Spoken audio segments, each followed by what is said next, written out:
जैसा कि हम सभी लोग जानते हैं कि बीपीएससी टीचिंग एग्ज़ाम की तिथि बहुत ही नज़दीक आ गई है। ऐसे में हम ज्योग्राफी 6 क्लास के प्रथम पाठ की कुछ महत्वपूर्ण बिंदुओं पर चर्चा करेंगे। चंद्रमा पृथ्वी का एक उपग्रह है। चंद्रमा की उत्पत्ति क्रिटेशियन काल में मानी जाती है। पृथ्वी के 12,700 किलोमीटर व्यास की तुलना में चंद्रमा का व्यास 3,475 किलोमीटर है। चंद्रमा पर गुरुत्वाकर्षण बल का मान पृथ्वी के गुरुत्वाकर्षण का 1/6 भाग है। कम गुरुत्वाकर्षण बल के कारण ही चंद्रमा पर वायुमंडल का अभाव है तथा कोई ध्वनि सुनाई नहीं देती, क्योंकि ध्वनि वायु के माध्यम से संचरित कंपन है। चंद्रमा की कलाएँ। चंद्रमा के धरातल से परिवर्तित होने वाले सूर्य का प्रकाश ही हमें पृथ्वी से दिखाई देता है, अर्थात जितने धरातल से यह प्रकाश परावर्तित होता है उतना ही भाग चंद्रमा का हमें दिखाई देता है। सूर्य, पृथ्वी तथा चंद्रमा की सापेक्षिक खगोलीय स्थिति परिवर्तन के कारण सूर्य के प्रकाश को परावर्तित करने वाले चंद्रमा के धरातलीय क्षेत्रफल का हिस्सा बदलता रहता है। यही चंद्रमा की कलाएँ भी कहलाती है। अमावस्या। जब सूर्य तथा पृथ्वी के मध्य चंद्रमा आ जाता है, अर्थात सूर्य, चंद्रमा और पृथ्वी समानांतर आ जाते हैं, तो उस समय अमावस्या होती है।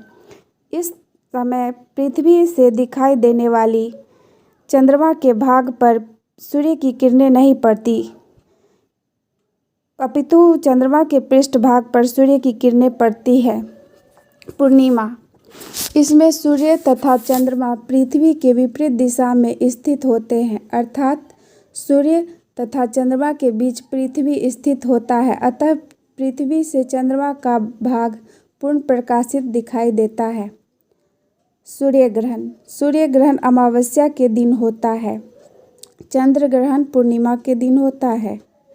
ग्रहों से संबंधित रोचक तथ्य। सबसे चमकीला ग्रह शुक्र, सबसे बड़ा ग्रह बृहस्पति, इसे देवताओं के गुरु भी कहा जाता है। सबसे छोटा ग्रह बुध, सूर्य के सबसे पास स्थित ग्रह बुध। लाल ग्रह के नाम से जाना जाता है मंगल। नीला ग्रह के नाम से जाना जाता है पृथ्वी को। हरा ग्रह के नाम से जाना जाता है वरुण को। पृथ्वी की बहन भोर का तारा, साँझ का तारा शुक्र को कहा जाता है। इसे सबसे गर्म ग्रह भी कहा जाता है। सौरमंडल का सबसे बड़ा ग्रह गैनीमीड है। यह बृहस्पति का उपग्रह है।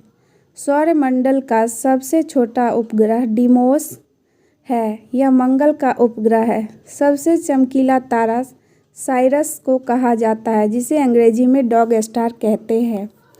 24 अगस्त 2006 के पश्चात सौरमंडल में ग्रहों की संख्या 8 रह गई है। उल्का।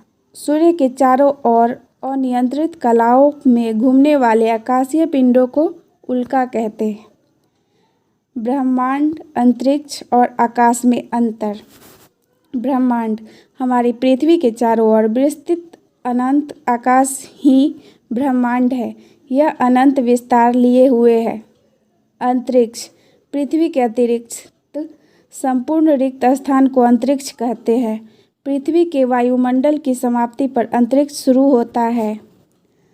आकाश से संपूर्ण ब्रह्मांड का बोध होता है, जिसमें हमारी पृथ्वी से वायुमंडल में लगभग आयनमंडल 600 किलोमीटर तक आकाश तथा उससे ऊपर अंतरिक्ष होता है।